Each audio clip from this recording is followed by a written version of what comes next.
Bonjour, cette vidéo aujourd'hui va vous montrer comment j'ai remplacé les amortisseurs arrière sur une BMW E91 de 2008. En fait, le réglage de la géométrie arrière était impossible à cause de ces amortisseurs défaillants. La première opération, et pas des moindres, est de déshabiller le coffre pour accéder aux têtes d'amortisseurs. Ici pour le côté droit et ici pour le côté gauche. Voilà, c'est parti. Donc après avoir rabattu les sièges arrière et retiré la plage arrière, on retire les 4 attaches plastiques pour enlever la partie inférieure du coffre. C'est une partie moulée. Il y a 2 attaches plastiques à retirer pour enlever cette partie latérale arrière droite. La partie latérale arrière gauche se retire sans outillage. Les caches en plastique dur de la partie supérieure s'enlèvent en tirant vigoureusement vers le haut.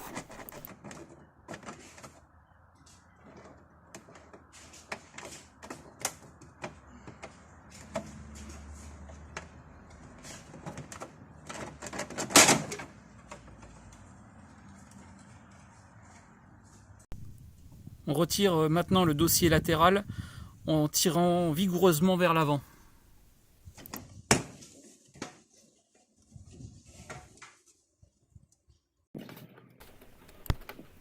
Même chose pour l'autre côté.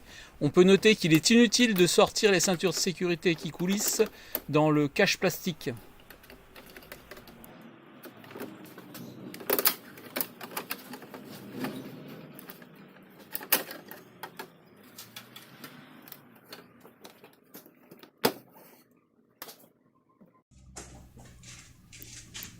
On retire ensuite les caches plastiques des crochets de dossier en faisant levier vers le centre avec un outil à dégarnir.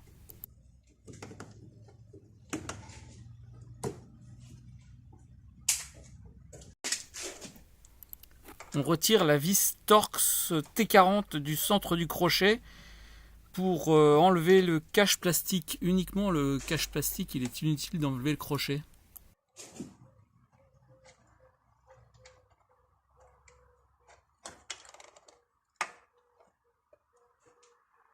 Et on termine par les deux petites vis Torx et un clips plastique qui sont situés de la même façon de chaque côté.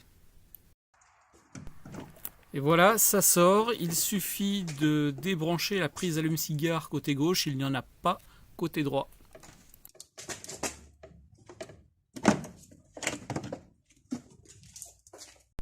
On a maintenant accès au cache caoutchouc des têtes d'amortisseurs qu'il suffit de retirer en levant tout simplement.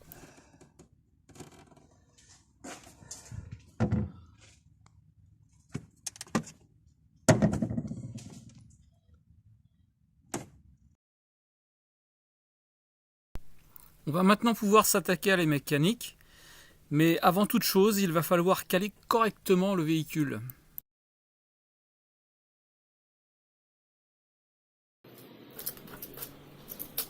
Petit rappel, ce véhicule est un 2 roues motrices, c'est une propulsion, donc tout se passe au niveau des roues arrière. Je m'explique, on a le frein à main qui agit sur les roues arrière, le frein de parking, et on a la boîte de vitesse par l'intermédiaire du pont qui agit sur les roues arrière. Donc quand on a levé les roues arrière, on n'a plus aucune résistance au roulement, les roues avant sont complètement libres. Donc il est très important de caler correctement la voiture. C'est-à-dire que dans un premier temps, il faut absolument caler chaque roue avant sur l'avant et sur l'arrière.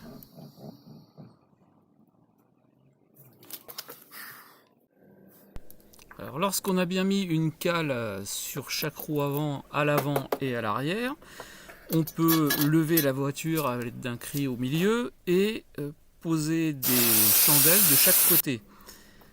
En ce qui me concerne, j'utilise des petites cales que j'ai découpées à la dimension des pattes de BMW pour éviter de les écraser, pour mettre au niveau des chandelles.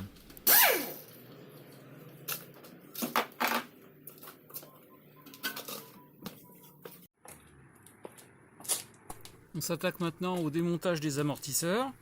Il faut dévisser l'écrou supérieur de l'amortisseur avec une clé de 16 mm.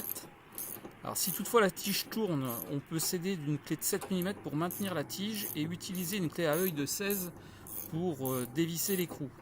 Si vraiment c'est bloqué, très bloqué, éventuellement rouillé, on peut alors prendre une pincetto sur la tige d'amortisseur et la serrer avec de la toile abrasive pour empêcher de tourner, parce que la tige est en chrome, et pour éviter que ça tourne, ce chrome est très peu adhérent, on met du papier abrasif.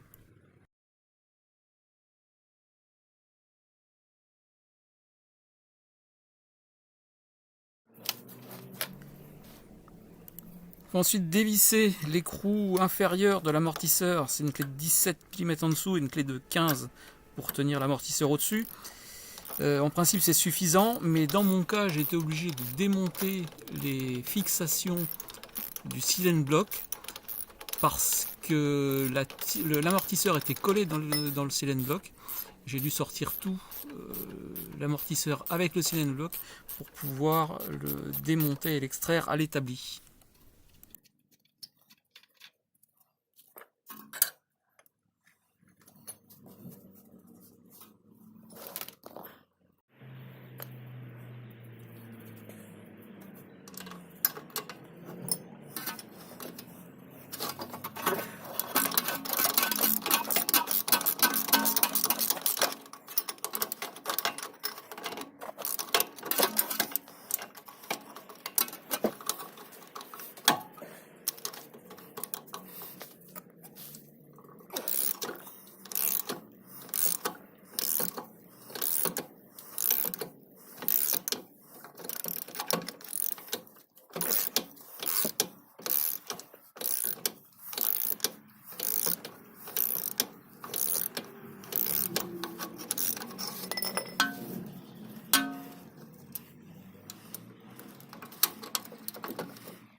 On peut ensuite compresser l'amortisseur en tirant la tige vers le bas et sortir l'amortisseur.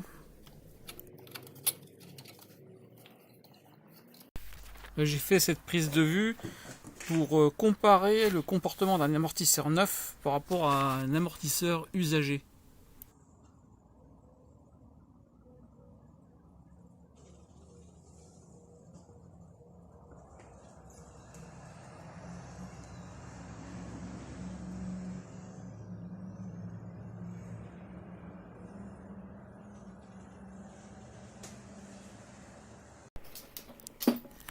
Pour leur montage, contrairement à ce que j'ai vu sur différents tutos, j'ai décidé de procéder un petit peu différemment pour leur montage. Donc j'ai compressé l'amortisseur et je l'ai attaché avec un fil électrique pour éviter la décompression.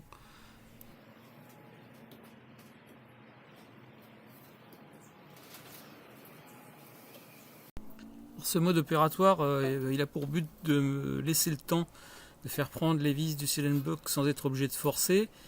Et il suffit ensuite de retirer le fil électrique et de guider la tête de l'amortisseur dans son logement pour que l'amortisseur se mette en place.